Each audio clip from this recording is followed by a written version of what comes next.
Hi, what's happening, fam? L.A.R movement still moving. The book is entitled Lessons from a Non-Custodial Father at Amazon, Kindle, and CreateSpace. A link will be in the description box below as usual.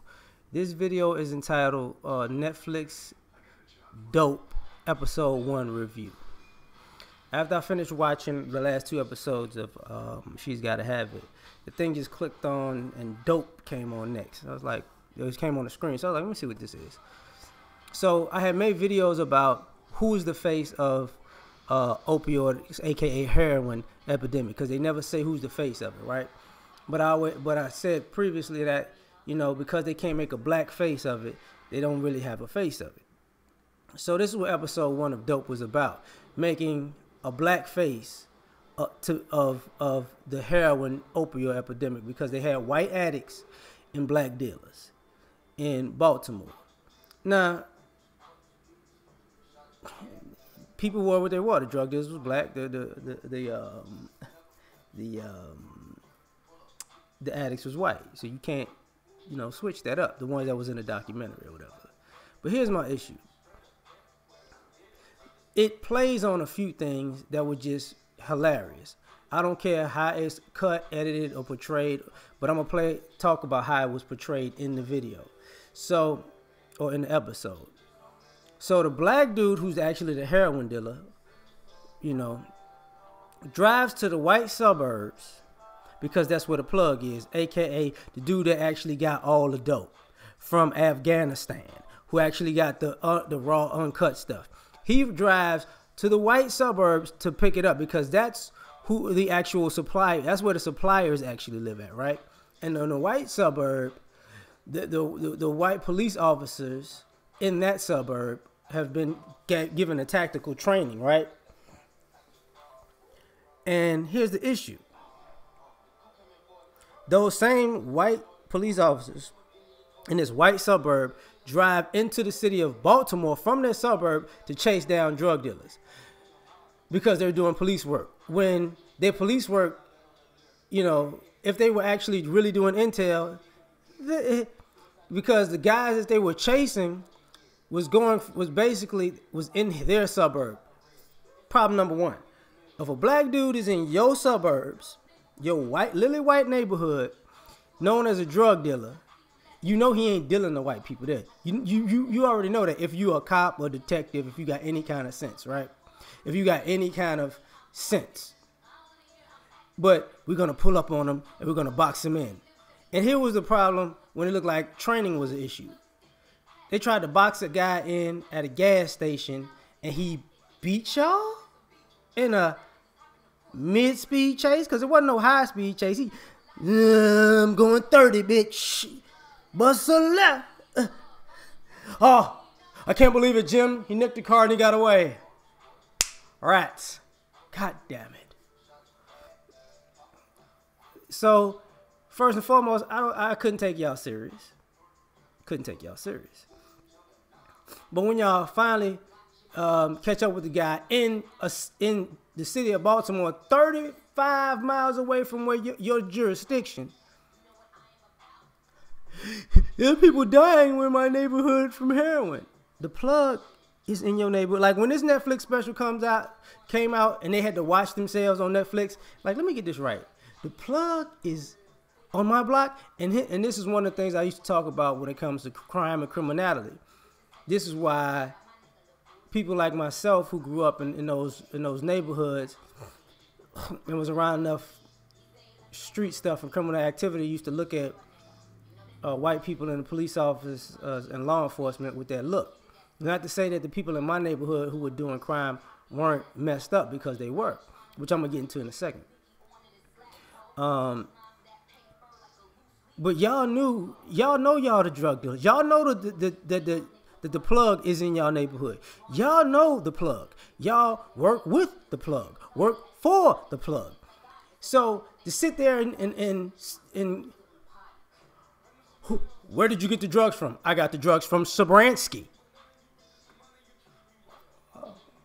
Yeah, you didn't get the drugs from Sobransky. Sobransky's a good guy. I know you didn't get the drugs from. I got it at 225 Lily White Lane at 7:30 this morning. You was outside his house leaving. You shook hands with him this morning and said it was a hell of a party last night, Shabransky. That was you, motherfucker. That was you. Officer, selective memory. No, what's the man? How did you know? Bitch, you still got on the same fucking clothes. It's you. Fuck is you talking about? No, he's black. He's lying. It's never Shabransky. It's random nigger right here. I don't even know why he's in Lily White Lane anyways. Like, that shit.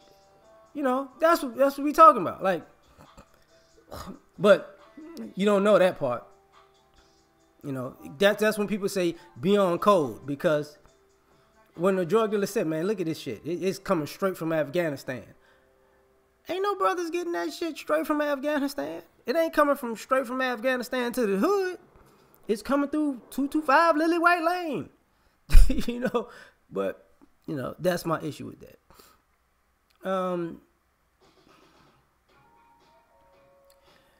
Then it gets to the dudes who are dealing the drugs, right? Who, in some ways, they're conflicted because of them selling drugs and it's destroying people's lives and this shit will fuck you up. And I'll never be a regular person again. I'm so tainted. I got blood on my hands and I know it. I'm having flashbacks and this is happening and that is happening. And I just can't. I just can't go anywhere.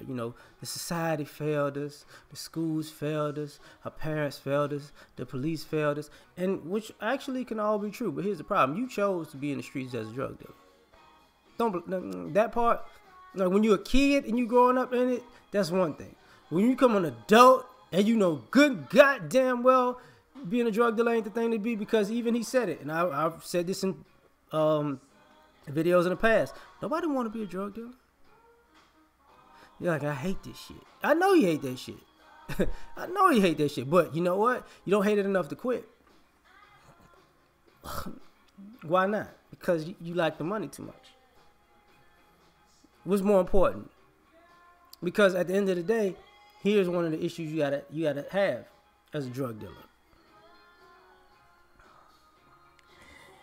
Because he was in a position where he seemed like he was in the shadows. So he could stop if he wanted to. He doesn't want to stop. He didn't want, because like he said before, it's easy money, basically. So what's the issue? He knows he's going to either wind up dead or in jail. But until then, I'm going to just, have these little kids respect and make this money and have, and have this quote unquote fake power. Now, the best part of the whole thing, as far as the drug dealer part that I liked, was when he was talking about using the kids. And he's like, these kids come up in these messed up households. They don't have money. Their parents too busy, or they don't care about them. They don't feel loved. They don't feel appreciated. They're not really eating. And here's the problem. So now they're looking for somebody that can help them and give them money to make money, and I can exploit them. I can make money off of them.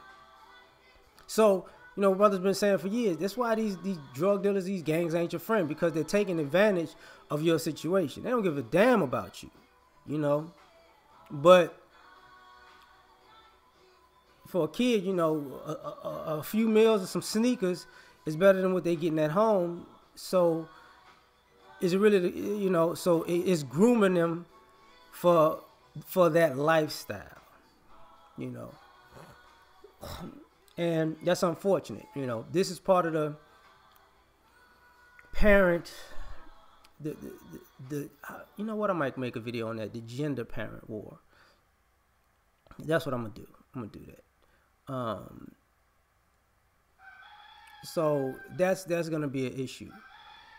And what winds up happening is, now everybody's a stereotypical trope of something, right? And then when it came to the fiends, the fiend story was,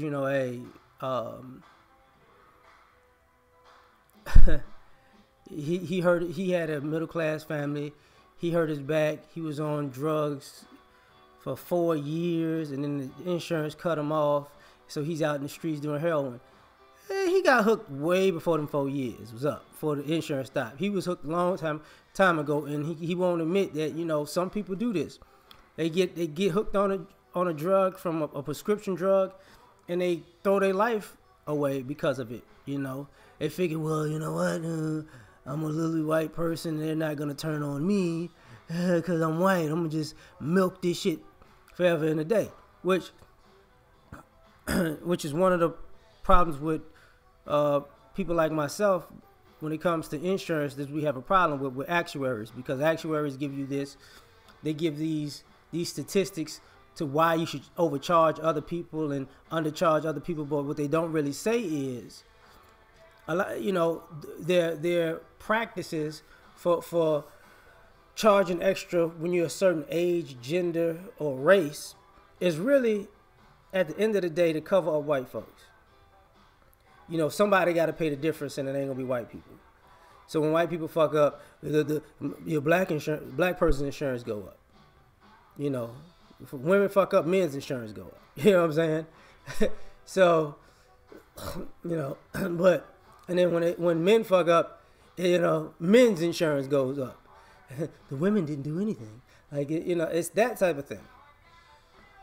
So it creates this diabolical system.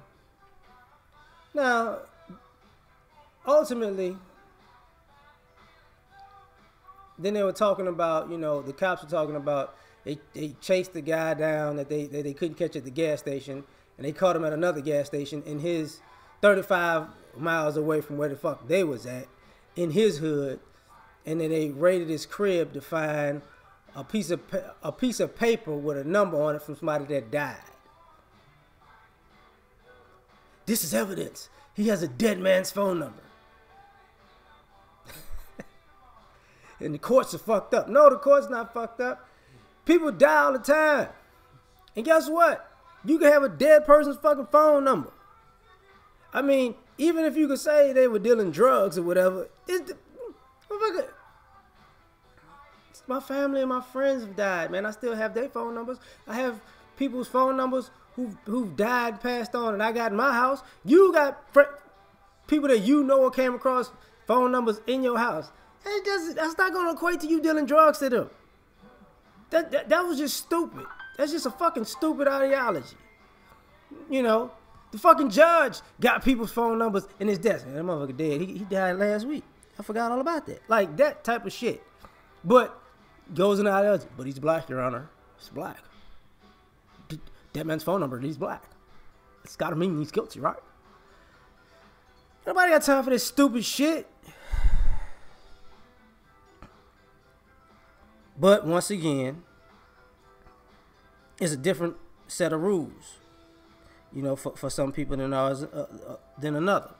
So, you know, for me, I'm looking at the episode, and I'm going to watch the rest of it slowly but surely, because like I said, I don't have that kind of time, you know. But that's what I saw so far. You know, oh, no, and the fiend's girlfriend out there selling heroin addict sex for a fix. Yeah, man, here's my thing. And the drug dealer was talking about this where he came across people who were selling their children, 8-9-year-old children, to people for sex to